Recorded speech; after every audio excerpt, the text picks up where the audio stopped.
Some cars look ordinary, but hide serious power beneath their simple designs. These are sleeper cars, the ultimate secret weapon on the road. They blend in with traffic, but the moment you hit the gas, they leave performance cars in the dust. Here are the 30 unknown sleeper cars of the classic 1960s. In at number 30, it's the 1964 Ford Custom 427. Sitting at the lower end of the full-size Ford lineup during the early 1960s, it was largely relegated to fleets and budget-conscious buyers. Its design was basic, featuring only modest chrome details, minimal badging, and interiors with few amenities beyond a bench seat and rubber mats. Families might choose the Custom for cost savings, while taxi operators and police departments found it rugged enough for daily abuse. Observers typically expected nothing flashy from a nameplate synonymous with Spartan specifications.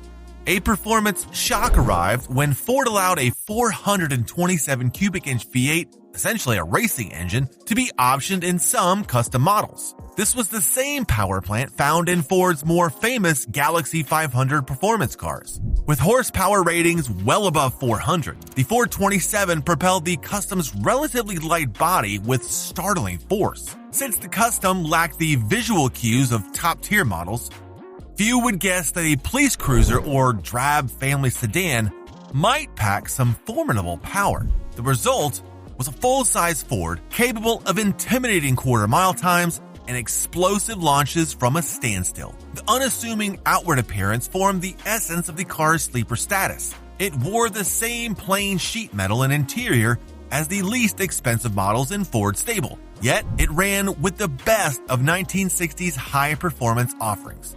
Because it was neither widely advertised nor built in massive quantities, the 1964 Ford Custom 427 flew beneath most people's radars, surprising those who encountered its engine's roar at a stoplight or on a local strip. This clash of appearance and reality exemplifies the sleeper phenomenon of the 1960s.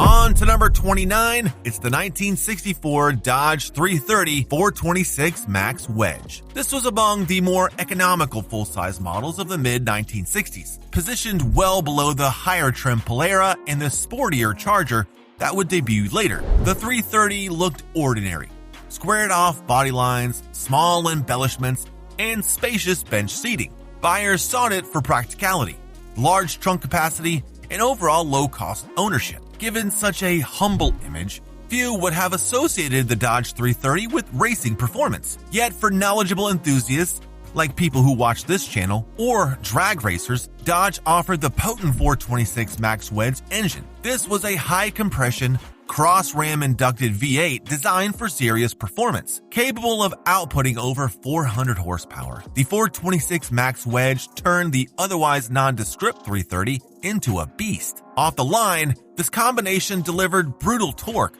that allowed the car to devour quarter-mile tracks in impressively short times. From the outside, nothing about the 330's bland styling hinted at the fury lying under the hood, especially when fitted with steel wheels and minimal external badging. This stark contrast made the car a classic sleeper. It appeared to be a run-of-the-mill sedan suitable for daily chores, yet it could leave pricier and more flamboyant cars in its wake. Some 330 Max Wedge cars were sold specifically for sanctioned drag racing, but a few ended up in civilian hands, creating confusion and astonishment among casual onlookers. Surprising bursts of acceleration, absent showy design cues, solidified the 1964 Dodge 330 426 Max Wedge as a prime example of the hidden performance ethos that defined many overlooked 1960s cars. At number 28, it's the 1964 Oldsmobile Jetstar I 394. Oldsmobile's 1960s lineup ranged from the compact F85 to larger offerings like the dynamic 88 and 98. In 1964, the brand introduced the Jetstar I as a slightly sportier alternative to the full-size segment, though it remained overshadowed by the high-profile Starfire. Externally, the Jetstar I looked elegant but unremarkable, sharing a similar silhouette with other Oldsmobile coupes. Interiors provided roomy bench or optional bucket seating and ample trunk space, emphasizing comfort over outright performance. Buyers saw it as a stylish cruiser rather than a tire-shredding monster. Beneath this facade, Oldsmobile equipped the Jetstar I with a 394 cubic inch rocket V8 in many cases, generating horsepower in the low to mid 300s. The engine's torque, frequently over 400 foot-pounds, provided vigorous acceleration that belied the Jetstar I's conservative persona. While it lacked the flamboyant name recognition of the Starfire or the advanced technology of the Tornado, it quietly offered enough power to keep pace with or surpass some muscle-oriented vehicles. The scarcity of external cues, only subtle badging differentiated it, helped sustain the car's sleeper aura. In real-world driving, the Jetstar I would surge ahead from stoplights with a smooth but forceful thrust. Drivers encountered minimal body roll or fuss at lawful speeds, presenting an air of poise instead of brashness. Because Oldsmobile forced marketing on other models, the Jetstar I never gained widespread performance fame. This reticence only sharpened its identity as a covert powerhouse, a hallmark of 1960 sleepers that emphasize power beneath an unassuming exterior. For number 27, it's the 1964 Plymouth Fury 426 Street Wedge. The Plymouth Fury name usually conjures images of either early fins or later muscle car glory. The early to mid-1960s Furies occupied the brand's full-size segment, recognized for balanced design and comfortable cruising. Styling avoided extreme ornamentation, featuring crisp lines and a prominent grille, while the interior offered broad bench seats and a spacious cabin ideal for families. Though the Sport Fury garnered more performance attention, the sedan Fury often remained in the background, perceived as a capable but conventional large sedan. For enthusiasts who understood Mopar's parts catalogs, the 1964 Fury could be ordered with the potent 426 Street Wedge V8. This version, while tamer than the Max Wedge or Hemi engines, still pushed horsepower into the 400 range when properly set up. It delivered formidable torque that allowed the Fury to launch with authority, surprising those who saw only a mild family car.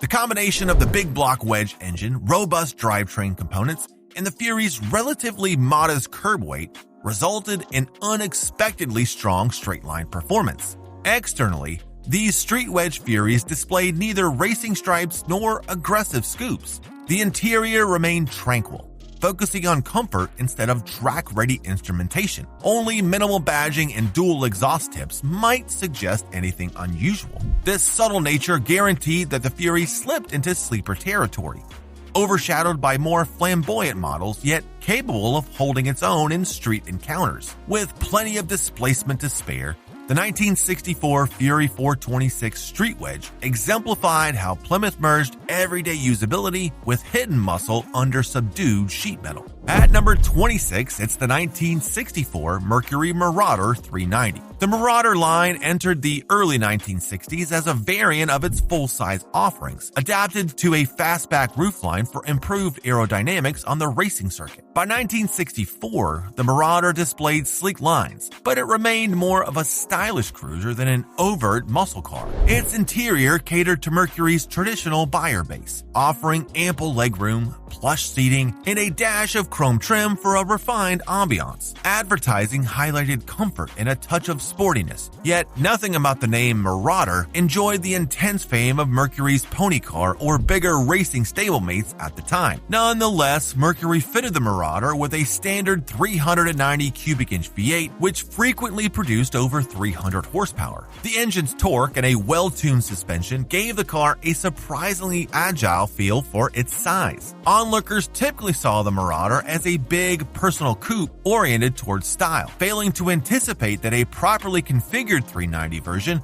could keep pace with recognized performance cars. The subdued design lacked scoops or flamboyant stripes, while the interior's comfort factor disguised the car's robust power. As a result, the 1964 Mercury Marauder emerged as a stealthy player in the horsepower wars. It delivered muscular acceleration from an unassuming form, overshadowed by the stronger marketing presence of Ford's Galaxie or higher performance nameplates. This low profile cemented its sleeper credentials. The Marauder was not the first car on enthusiasts' lists, but those who ventured behind the wheel discovered a Mercury capable of producing an impressive surge of speed without compromising on creature comforts. At number 25, it's the 1964 Chevrolet Chevelle 300 with a 327. The introduction in 1964 of the Chevelle provided GM with a mid-size contender to challenge Ford's Fairlane and other emerging rivals. The 300 trim represented the more economical version, aimed at thrifty buyers wanting fewer amenities than the upmarket Malibu. Visually, the Chevelle 300 displayed minimal chrome, plain hubcaps, and straightforward body lines with elaborate trim packages. Interiors likewise prioritized simplicity, with bench seats and limited luxury features. Shoppers considered it solid basic transportation, never suspecting it could become a performance surprise. General Motors allowed the installation of a 327 cubic inch V8 in certain Chevelle 300 models. While the 283 V8 was more common, the 327 version of the small block was renowned for its powerful potential. Available in multiple horsepower ratings, it could approach or exceed 300 horsepower in stock form. This created a power-to-weight balance that the humble 300 trim leveraged for unexpectedly strong acceleration. Because of its light curb weight and lack of extra frills, the Chevelle 300 offered lively performance that overshadowed many vehicles boasting flashier stripes and scoops. Buyers who opted for the 327 sometimes did so with the goal of creating a stealthy street performer. The lack of external identification, coupled with the car's humble place in the Chevelle hierarchy, made it a natural sleeper. It was neither expensive nor overtly styled for track domination, but it packed an engine that could propel it past more obvious muscle machines of the mid-1960s. Such a combination of inconspicuous aesthetics and V8 potency defined the 1964 Chevelle 300 with a 327 as a genuine sleeper that still fascinates enthusiasts. For number 24,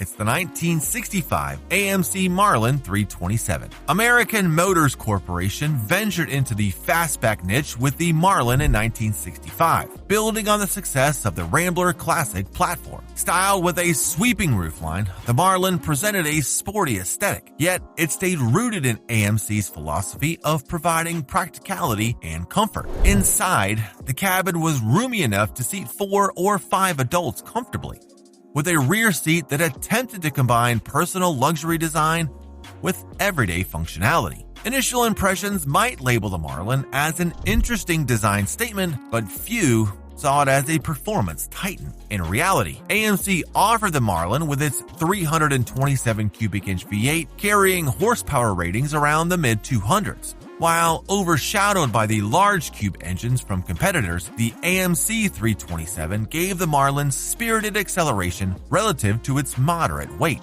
Off-the-line response could surprise those who dismissed AMC's image as purely economical. Though the brand lacked the marketing muscle of Ford or GM, it had engineered a capable car that, in certain configurations, genuinely moved with more authority than the average family vehicle of the era. What anchored the Marlin's status as a sleeper was AMC's muted approach to performance branding. The car's unique fastback shape earned it attention, but overshadowed the mechanical capabilities lurking beneath. Instead of stripes or road race decals, AMC highlighted the car's comfort and distinctive styling. Enthusiasts who dared to look deeper recognized that the Marlin 327 handled daily duties gracefully, yet could catch other mid-sized coupes off guard in a casual drag race. This combination of style, comfort, and unheralded V8 power marked the 1965 AMC Marlin as one of the lesser-known sleepers of its day. At number 23, it's the 1965 Buick Wildcat 401. Buick's positioning within GM historically leaned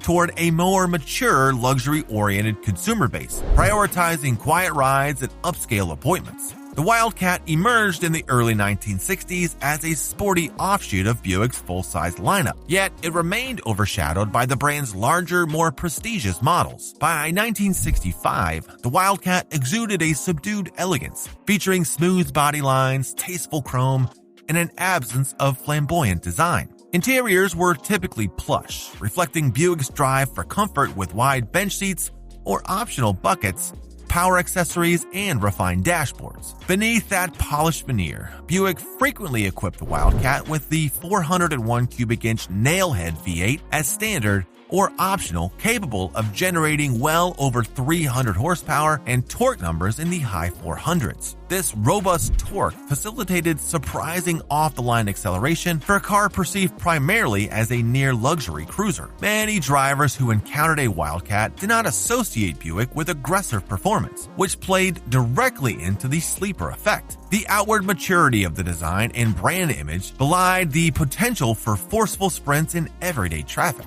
Even Buick's marketing seldom portrayed the Wildcat as an outright muscle car, instead framing it as a refined yet capable automobile. Nonetheless, with a sturdy drivetrain and that under-advertised nailhead punch, the Wildcat earned respect among those who realized its potential. It could deliver highway overtakes and drag strip times that clash starkly with its gentle persona. In a decade brimming with obvious muscle, the 1965 Buick Wildcat 401 exemplified a more discreet route to performance, neatly matching the definition of a sleeper. Number 22 is the 1965 Ford LTD 390. The LTD nameplate began its life as an upscale trim of the full-size Ford Galaxie before evolving into its own model line. By 1965, the LTD exuded a distinctly refined presence compared to standard Fords, offering plush bench seats, lavish interior appointments, and a focus on isolation from road noise. The exterior adhered to mid-1960s Ford design trends,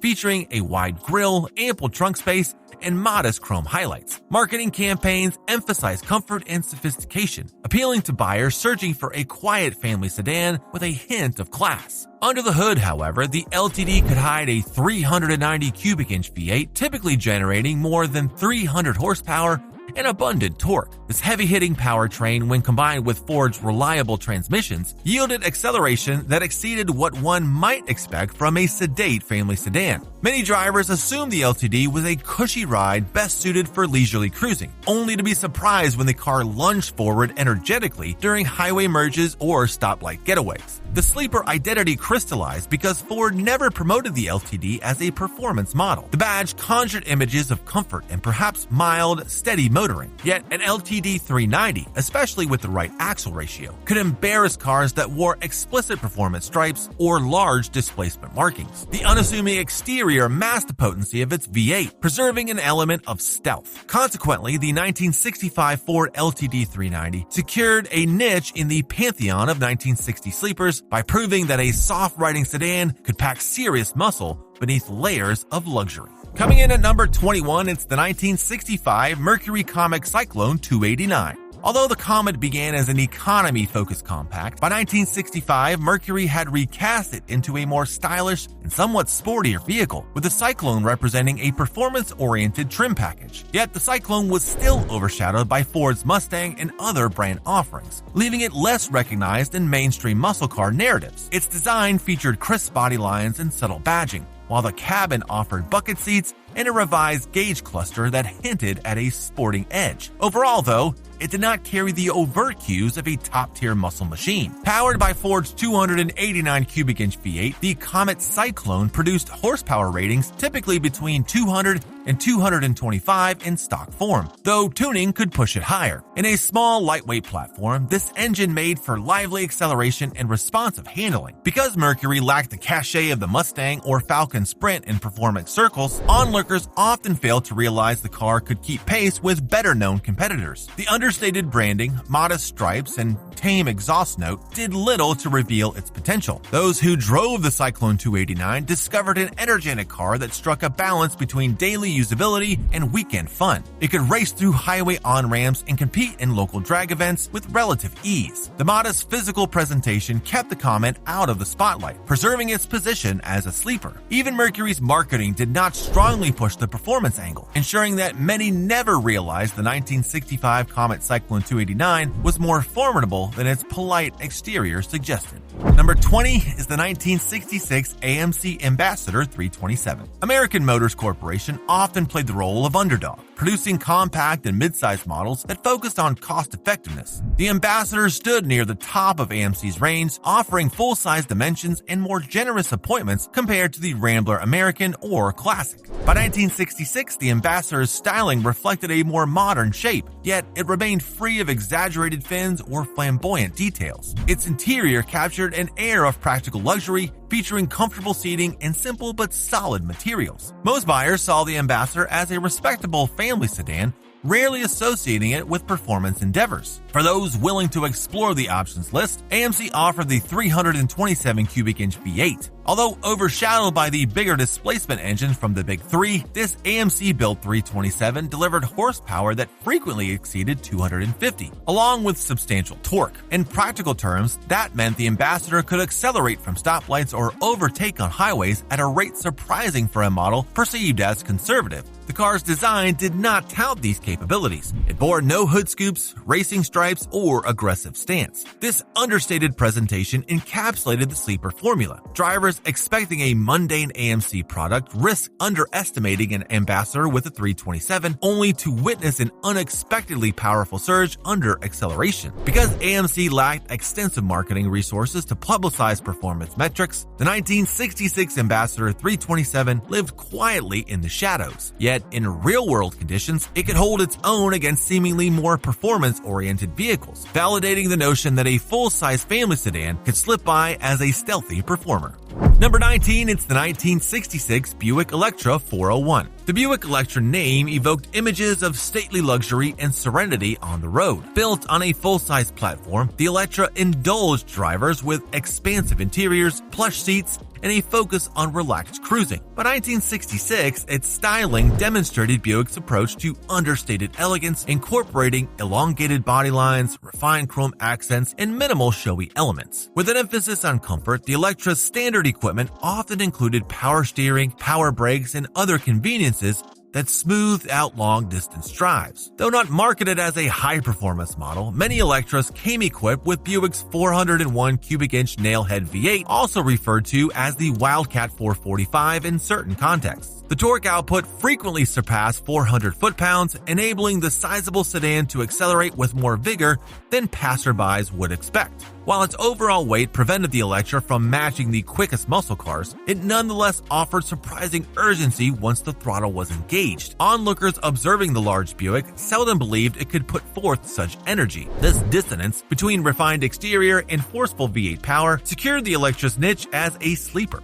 Designed to convey a sense of dignified transportation, it never telegraphed its torque-laden potential. Rarely did owners modify the exterior to highlight performance, leaving it to blend effortlessly with other large sedans. Yet confident bursts of acceleration contradicted that veneer, especially in freeway merges or quick getaways. The 1966 Buick Electra 401 illustrated how significant displacement and torque could lie hidden behind the mask of a luxury brand known more for quiet comfort than adrenaline. At number 18, it's the 1966 Plymouth Belvedere 426 Street Wedge. Chrysler's Plymouth division, though home to performance legends like the Roadrunner and GTX in later years, also produced many subdued family cars under the Belvedere name. By 1966, the Belvedere line encompassed various trims, with the base models prioritizing economy and practicality. These vehicles featured tidy, boxy exteriors, minimal chrome, and straightforward interior layouts. The Belvedere was often seen as a sensible option for everyday transport, overshadowed by more provocative offerings in Plymouth's stable. However, for those who knew Chrysler's powertrain catalog, it was possible to option the Belvedere with a 426 Street Wedge. Less extreme than the Max Wedge or the forthcoming 426 Hemi, the Street Wedge still yielded an impressive power figure, often in the mid-300s or higher, along with ample torque. Dropping such an engine in a humble Belvedere resulted in formidable performance that few outside Mopar circles anticipated. The unadorned exterior masked the big V8's capabilities, and the interior offered no special flair, suggesting it could outrun many of its mid-size rivals. Because the Belvedere's design and market positioning made it seem purely functional, enthusiasts who ordered the 426 Street Wedge spec effectively created a sleeper. The car's presence at a stoplight rarely alarmed neighbors in GTOs and Chevelles until it shot forward. This abrupt revelation of hidden muscle exemplified the essence of a sleeper. Plymouth might not have have aggressively advertised this configuration, but it remained possible to build a Belvedere with real bite beneath its plain surface, capturing the surprise factor that defines so many 1960s sleepers. At number 17, it's the 1966 Pontiac 2+2 421. Pontiac's full-size lineup in the mid-1960s included the Catalina, which formed the basis for a rarer submodel known as the 2+2. By 1966, the Catalina 2+2 had evolved into a discreet performance package rather than a flamboyant muscle car. The exterior stuck to Pontiac's full-size styling cues, a wide stance, flared fenders, and a signature split grille. Though slightly more eye-catching than a base Catalina, the 2+2 did not flaunt racing stripes or exaggerated hood scoops. Its interior targeted comfort for 4 adults, with bucket seats up front and a fold-down armrest in the rear, hence the 2+2 designation. The styling spoke more to upscale cruising than all-out racing. In reality, the 2+2 could be ordered with Pontiac's 421 cubic inch V8, an engine capable of surpassing 350 horsepower and generating immense torque. Coupled with a 4-speed manual transmission and appropriate gearing, the hefty 2+2 leapt off the line far more aggressively than onlookers presumed. Pontiac's marketing put more emphasis on mid-size performance cars like the GTO, leaving the 2+2 relatively under-publicized. As a result, many saw it as just another large cruiser in Pontiac's lineup. This lack of emphasis on performance overshadowed the fact that the 2+2's big V8 gave it legitimate street credentials. Though overshadowed by smaller, lighter muscle cars, the full-size Pontiac could hold its own in highway sprints or quarter-mile contests. The 2+2 thus emerged as a potent yet understated vehicle, bridging the gap between full-size comfort and unexpected acceleration. That dual personality of subtlety and horsepower defines it as one of the era's prominent sleepers. Number 16, it's the 1967 Dodge Coronet Deluxe 440. The Coronet name had been part of Dodge's lineup since the late 1940s, and by the mid-1960s, it evolved into a mid-sized platform overshadowed by flashier models like the Charger. Within the Coronet range, the Deluxe trim represented the more economical side of the ledger, lacking the performance branding of the RT or the Super B that would appear later. Its design showcased the typical boxy lines of the era, with discreet chrome details and bench seat interiors that catered to suburban practicality. Shoppers considered a Coronet Deluxe a reliable family car or a commuter, seldom conjuring images of high performance. For those who knew Mopar's engine lineup, it was possible to have a Coronet Deluxe equipped with a 440 cubic inch V8. This robust engine offered horsepower ratings often exceeding 350, along with heavy doses of torque. When paired with a suitable transmission and differential, the unassuming sedan would rocket off the line. The key was how little the exterior hinted at such capability. Without decorative stripes, hood scoops, or racing emblems, the Coronet Deluxe 440 simply blended into traffic. This plain Jane approach formed the perfect recipe for a sleeper. Observers rarely gave a second glance to a standard Dodge sedan, unaware that a big block engine lurked under the hood. That sense of shock, experienced by anyone who challenged the car, exemplified the sleeper mystique. Dodge did not heavily market this combination, leaving owners to relish the quiet thrill of possessing a potent machine disguised in everyday attire. At number 15, it's the 1969 Mercury Marauder X100 429. Although the Marauder name had appeared earlier in Mercury's lineup, by 1969 it emerged in the form of the Marauder X100, a car that balanced luxury with a surprising element of performance. At a glance, the Marauder X100 looked like a personal luxury coupe, sporting a sleek fastback roofline and tasteful chrome. Inside, it boasted spacious seating, plush materials, and numerous convenience features. Mercury's messaging around the car frequently emphasized style and comfort, rather than bragging about raw acceleration. The sleeper aspect resided in the 429 cubic inch V8 engine commonly installed in the Marauder X100. In certain configurations, this V8 surpassed 360 horsepower, with enough torque to launch the hefty coupe off the line more vigorously than anyone might predict from a car whose cabin resembled a lounge. The large displacement, combined with Ford's proven driveline, gave the X100 formidable muscle hidden beneath Mercury's reserved image. That the Marauder garnered fewer headlines than the flashy Mustang or Torino Cobras only reinforced its hidden strength. At idle, the car's refined exhaust note revealed little. On the open road, pressing the accelerator unleashed a surge that defined the Marauder's genteel packaging. This stealthy combination of big engine power and conservative marketing led many to underestimate what was essentially a muscle-bound personal coupe. It was neither a stripped-down racer nor an ostentatious showpiece, but it delivered performance that could shock unsuspecting rivals. In essence, the 1969 Mercury Marauder X100 embodied the sleeper motif to an unusual degree. Near luxury ambiance paired with robust horsepower rarely advertised to the masses.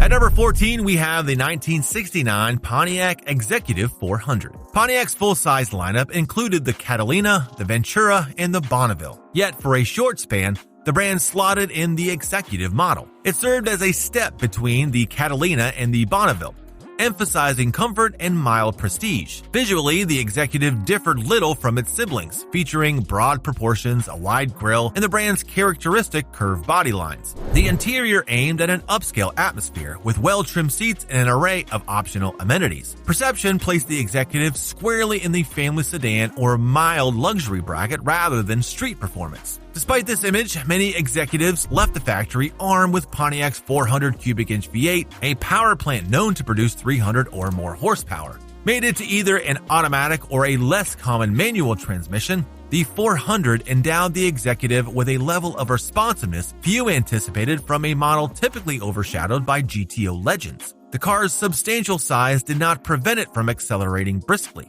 an experience that surprised onlookers expecting a sedate lounge on wheels. Pontiac did not push the Executive as a performance contender, keeping advertising focused on its smooth ride and refined appointments. Consequently, the powerful engine often flew under the radar. This mismatch between the marketing and mechanical reality anchored the Executive's sleeper credentials. It seemed to be a solid family car or mild upgrade from the Catalina, only revealing its muscle when provoked. In that sense, the 1969 Pontiac Executive 400 demonstrated how an otherwise conservative full-size Pontiac could quietly deliver exhilarating bursts of speed. Our choice at 13 is the 1969 Ford Country Squire 390. While station wagons rarely appear in discussions of 1960s performance, the Ford Country Squire deserves attention as a family hauler that could pack an unexpected punch. This wagon carried the trademark faux wood paneling along its flanks, symbolizing suburban practicality. Inside, a spacious cargo area and seating for multiple passengers served the needs of parents shuttling children and groceries. The Country Squire embodied the height of domestic Americana, built to handle vacations and weekend chores rather than quarter-mile dashes. In certain trims, however,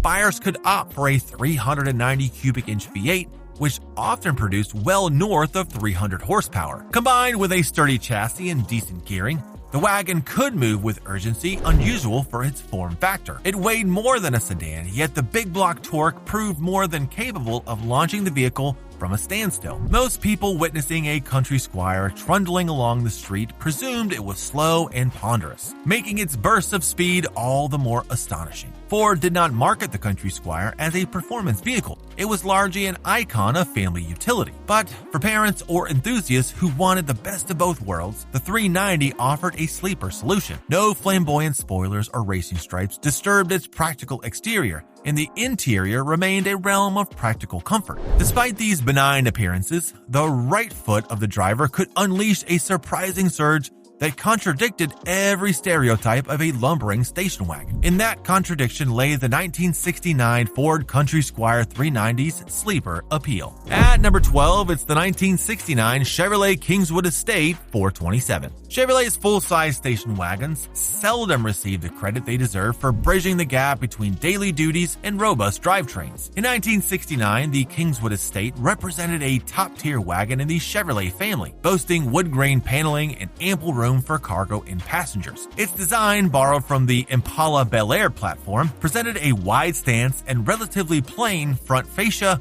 without sporting connotations. The interior featured large bench seats, plush carpet, and the family-friendly attributes expected of a people mover. Shoppers who considered a Kingswood Estate typically had towing capacity or family road trips in mind, not drag racing. Yet the order sheet permitted the installation of Chevrolet's big block 427 cubic inch V8, an engine typically associated with high-performance Impalas or even Corvette heritage. With horsepower varying from the low 300s to beyond 400 in specific configurations, this large displacement turned the wagon into a sleeper. The extended bodywork and wood grain vinyl did little to hint at the brawn beneath. Only small 427 emblems might betray its capabilities, and most casual viewers never even notice them. In day-to-day driving, the big block's torque enabled swift passing maneuvers and surprising acceleration from stoplights, enough to leave smaller cars behind in disbelief. Because few wagon buyers intentionally sought out performance, the 427 Kingswood estate remained rare. Those who ended up with one often found themselves behind the wheel of a genuine hot rod wagon, overshadowed by more conventional muscle cars in the public's imagination. This quiet potency, masked by practical styling, cements the Kingswood 427 as a distinctive 1960s sleeper that defied its own family-centric role. Number 11 is the 1969 Dodge Polara 440 Police Pursuit. The Dodge Polara, positioned in the full-size range, was broadly aimed at buyers wanting a roomy sedan with classic Chrysler engineering. Its exterior for 1969 was rather conservative, blending squared-off lines with mild trim. Interiors offered plush benches, a spacious trunk, and the general trappings of a comfortable daily driver. Private owners and fleet operators both saw the Polara as a straightforward choice for transporting families or meeting fleet requirements, unaware of any underlying hot rod characteristics. A crucial distinction arose with the police pursuit packages, which allowed law enforcement agencies to equip the Polara with Chrysler's 440 cubic inch V8. Rated at horsepower figures around 375 and even higher in some specs, this engine propelled the heavy sedan with an agility few suspected. Police departments value the Polara 440 for its ability to chase down speeders on wide open highways, while the public simply saw a typical black and white. Occasionally, civilian buyers managed to secure the same specification, producing a stealth rocket in four-door form. From an aesthetic standpoint, these Polaras conveyed no suggestion of raw power. They lacked gaudy stripes, flared wheel arches, or marketing hype about performance. Even the police versions were intentionally subtle in outward appearance. This incongruity of a staid sedan harnessing such a formidable engine placed the 1969 Dodge Polara 440 Police Pursuit high on the list of sleepers. Its daily practicality and dull styling clash sharply with the reality of 440 cubic inches of Mopar might, a contrast that epitomizes the sleeper ethos of the 1960s.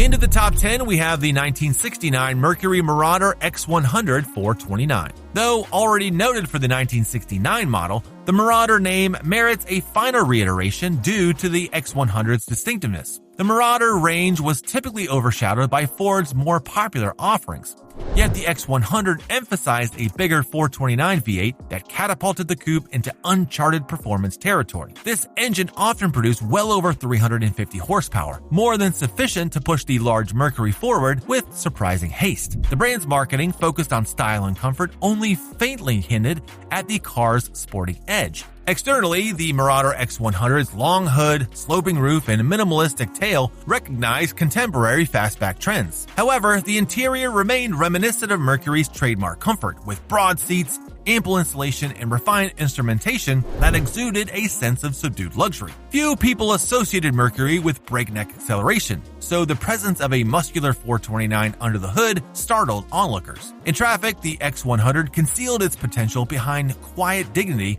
until the driver summoned the engine's torque. Because Mercury did not command the same youth market as Ford's Mustang or the muscle-bound Torino, the Marauder lingered in relative obscurity. This environment allowed it to shine as a sleeper, a car that looked classically sophisticated but performed far beyond the level of a typical personal luxury coupe. Even when pressed hard, the X100 seldom displayed the rebellious flair of dedicated muscle cars, leaving spectators confused and astonished by its actual performance. That blend of composure and brute force defines the 1969 Marauder X100 as among the more elusive sleepers of its time. Number 9 is the 1969 Pontiac Executive 428. Though the earlier mention highlighted the Executive with a 400 V8, certain versions offered an even more robust 428 cubic inch engine. This upgrade further catapulted the Executive into sleeper territory. The exterior profile shared with other full-size Pontiacs projected a dignified stance with gentle body contours and the traditional Pontiac split grille. Interiors continue to emphasize space and convenience, suitable for ferrying the entire family or taking extended road trips. The 428 V8 often produced horsepower close to or exceeding 360, with ample torque that allowed the big Pontiac to surge ahead with minimal effort. Despite these robust figures, Pontiac's advertising rarely gave the Executive the same spotlight as the GTO or Firebird. Customers looking for a calm family car ended up with power that rivaled notable muscle machines, largely without the flashy exterior elements that would tip people off. In practice, the Executive 428 could dispatch highway merges and steep inclines with ease, overshadowing the capabilities of many so-called performance cars at moderate speeds. Observers generally categorized it as a sedate cruiser, never suspecting the driver had so much horsepower available as a twitch of the accelerator. For that reason, the 428-equipped Executive remains a nearly forgotten paragon of the 1960s sleeper phenomenon, demonstrating that even traditional full-size sedans from a performance-savvy brand could slip quietly into daily life while harboring a potent engine under the hood. At number 8, it's the 1969 Chevrolet Townsman 396. Chevrolet's wagon lineup in 1969 included the Townsman model, typically positioned with utilitarian goals. While it lacked the upscale wood grain detail of the Kingswood estate, the Townsman still offered expansive cargo room and seating configurations for family use. The wagon's blocky design, large side panels, and broad front end never hinted at track exploits. Most were sold with a small block V8 or even a 6-cylinder, fulfilling the standard grocery getter image. The interior reflected basic comfort, leaning toward durability over extravagance. A few Townsman wagons, however, came equipped with Chevrolet's 396 cubic inch V8, an engine well known in performance-oriented vehicles like the Chevelle SS. Power outputs typically range between 325 and 350 horsepower, providing ample grunt to move the wagon at a surprisingly brisk pace. Families who towed trailers or demanded extra passing power sometimes sought this option, likely unaware they were creating a sleeper. Passers-by observing a plain station wagon seldom recognized the possibility of muscle under the hood. At full throttle, the 396's torque turned mundane grocery runs into an experience that confounded anyone expecting a slow wagon. This mismatch between everyday practicality and genuine performance reinforced the Townsman's sleeper credentials. It looked and behaved like a reliable family transporter in day-to-day use, but unleashed an unexpected punch when a driver decided to exploit its big block advantage. The 1969 Chevrolet Townsman 396 thus stands as a reminder that even the most ordinary body styles could harbor hidden power, embodying the essential spirit of a 1960s sleeper. Up next at number 7, it's the 1969 Ford Galaxie 500 XL 429. Ford's Galaxie 500 series formed the backbone of its full-size range in the late 1960s, popular with families and law enforcement alike. The 500 XL trim level added certain sporty flourishes, such as bucket seats and a center console, yet the car still presented as a stately cruiser more than a raw performance model. The exterior lines were clean, broad, and subdued, absent of any extreme muscle car styling. Interiors offered comfortable spacing, focusing on long-haul convenience. Despite the XL moniker, it was not widely marketed as a drag strip warrior. Beneath the hood, however, some Galaxie 500 XL versions housed the potent 429 cubic inch V8, delivering horsepower often surpassing 350. In a well-tuned state, the engine provided enough thrust to move the heavy Galaxie with commanding ease. Because the car lacked the flamboyant reputation of smaller Ford offerings, unsuspecting onlookers had no reason to suspect such muscle. The reserve marketing and the general image of a family-friendly car kept attention away from the engine's capabilities. Once pressed into action, the 429 V8 propelled the Galaxie off the line swiftly, offering a top-end charge suitable for highway sprints. The sleeper nature emerged from this gap between the plain, traditional family sedan persona and the sudden rush of acceleration. While younger buyers often gravitated towards Mustangs or Torinos, more experienced motorists appreciated the combination of size, comfort, and hidden strength. That dichotomy allowed the 1969 Ford Galaxie 500 XL 429 to stand out as an under-acknowledged performance sedan in the final years of the 1960s. At number 6, it's the 1969 Chevrolet Brookwood 427. Another station wagon from Chevrolet's late 1960s stable, the Brookwood was positioned even more simply than the Townsman. It embodied no-nonsense family transport, lacking the decorative wood paneling of the higher-spec wagons. Its design was decidedly pedestrian with straightforward body sides, standard steel wheels, often with small hubcaps, and an interior that emphasized practicality over luxury. The Brookwood's primary role was to shuttle families and freight without fuss. Despite those utilitarian roots, Chevrolet's Big Block 427 found its way under the Brookwood's hood for buyers seeking superior towing power or simply wanting to ensure effortless cruising. With horsepower anywhere from 335 to beyond 400 in certain configurations, this engine outclassed many purpose-built performance cars. Station wagon anonymity only accentuated the sleeper factor. Observers rarely imagined such a boxy family wagon possessing an engine that rivaled the Corvette in displacement. The heavy body did not stop the 427 from delivering thrilling mid-range acceleration and strong highway pull. This subtlety defined the 1969 Brookwood 427's sleeper identity. Families who bought it might have done so purely for cargo space, remaining pleasantly unaware of how formidable it really was in a race from the stoplight. Given minimal external differentiation from lesser wagons, even knowledgeable enthusiasts had to check the fender badges or glimpse the engine bay for confirmation. The Brookwood's displacement mismatch with its modest persona crystallizes what made 1960s sleepers so compelling. Unsuspecting shapes matched with unexpectedly high levels of performance. The number 5 spot goes to the 1969 Pontiac Tempest Custom S 350 high output. By 1969, Pontiac's mid-sized lineup included the base Tempest, the Custom S, the Le Mans, and the infamous GTO. The Custom S was a slight upgrade from the bare-bones Tempest, though it trailed the Le Mans in prestige. This trim typically bore plain lines, moderate chrome, and bench seats, lacking the performance cues of the GTO. For everyday buyers, the Custom S represented decent style and comfort without a hefty price tag. Most left the factory with small V8 or 6-cylinder engines, oriented toward typical commuting duties. Yet a lesser-known factory upgrade included the 350HO package, which tuned the small block to produce horsepower near the 325 mark, impressive for its displacement. The result was a lighter front end than big block options, granting quick revving and respectable acceleration. The Custom S 350HO might not beat a GTO in raw power, but it can hold its own against many early muscle cars, especially if the GTO was saddled with an automatic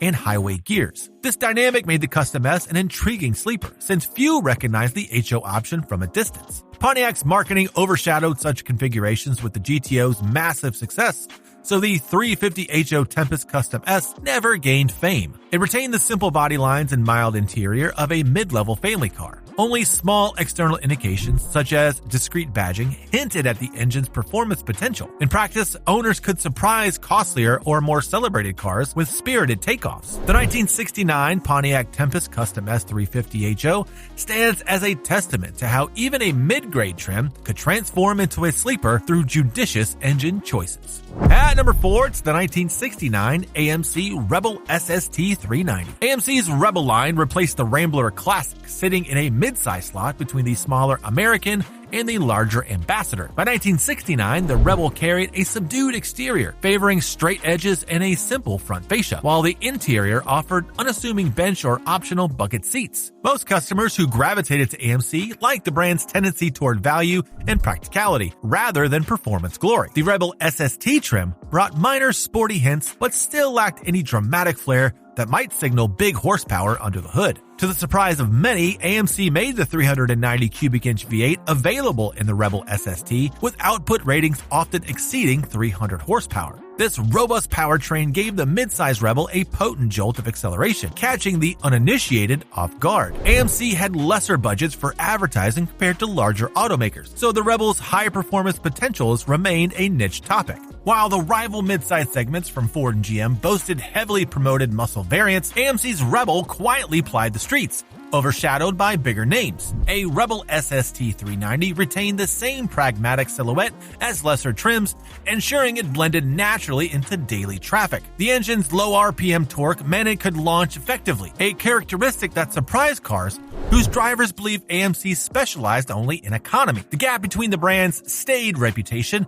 and the actual muscle hidden behind the grille secured the Rebel SST 390 as a bona fide sleeper, one that quietly proved AMC could keep pace when it came to raw power. At number 3, it's the 1969 Ford Thunderbird 429. Though the Thunderbird originated in the 1950s as a sporty two-seater, by 1969, it had evolved into a large personal luxury coupe. It featured distinctive styling with a long hood, formal roofline, and generally more upscale interior finishes that catered to comfort. Leather seats, power windows, and a sophisticated dashboard elevated the Thunderbird's status among Ford's offerings. Buyers often compared it to the Buick Riviera or Oldsmobile Toronado, cars focusing on luxury rather than the drag strip dominance. However, the 1969 Thunderbird was available with Ford's 429 cubic inch V8, delivering horsepower that could crest 360. The car's weight limited it from posting supercar-like quarter-mile times, but the torque provided a formidable surge that belied the Thunderbird's luxury image. It remained quiet on the outside and well-insulated on the inside, so the sense of raw velocity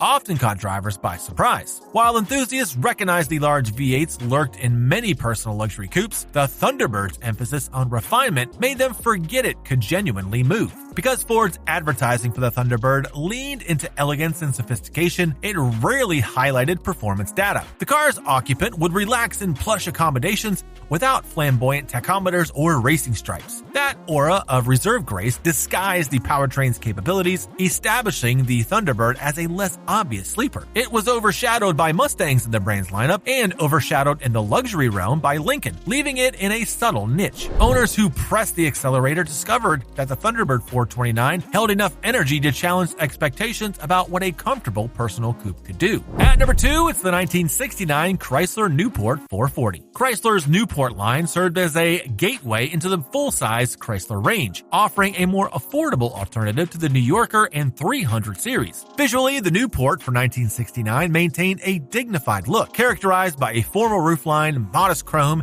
and a broad stance. Interiors remained comfortable and spacious, aligning with the brand's push towards middle-class buyers seeking something beyond Plymouth or Dodge. The Newport name suggested mainstream reliability rather than the spirited performance. Nevertheless, Chrysler allowed certain Newports to carry the 440 cubic inch V8 under their expansive hoods. Though typically associated with the higher-line 300 models or performance Dodges, the 440 engine equipped these simpler Chryslers with a formidable advantage. Producing horsepower commonly in the mid-300s and torque well above 400 foot-pounds, the 440 endowed this substantial sedan with surprisingly swift acceleration, particularly at highway speeds. From a design and marketing viewpoint, the Newport bore no outward indication of being a powerhouse, allowing it to slip under the radar. By integrating the 440 into a fundamentally conservative package, Chrysler inadvertently created a sleeper. Families who choose the Newport for comfort might have inadvertently acquired near muscle car torque. The subdued branding and the brand's general emphasis on the 300 series for performance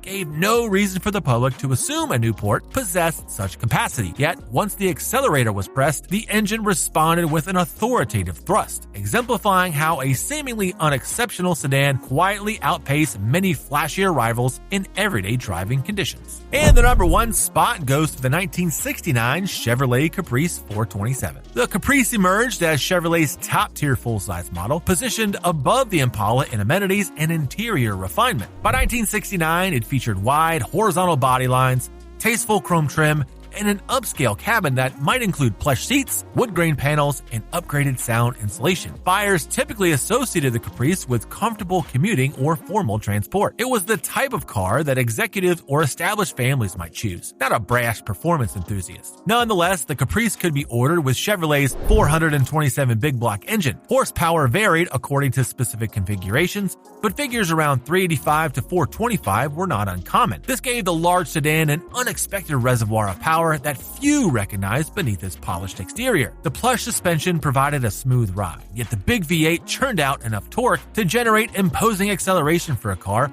widely judged as reserved and sensible. Chevrolet did not brand the Caprice as a muscle car, nor did it often showcase the 427 option in mainstream advertising. The majority of Caprice buyers never explored the upper end of the engine range, so a 427 equipped version was rare and inherently surprising. It maintained a dignified facade lacking any sporty flourishes, ensuring it blended into formal settings. The shock arrived when the driver exercised the engine's might, launching the car with an eagerness that defied its stately image. As such, the 1969 Caprice 427 lives on as a sleeper, a big luxury sedan that concealed thrilling performance behind an unassuming silhouette.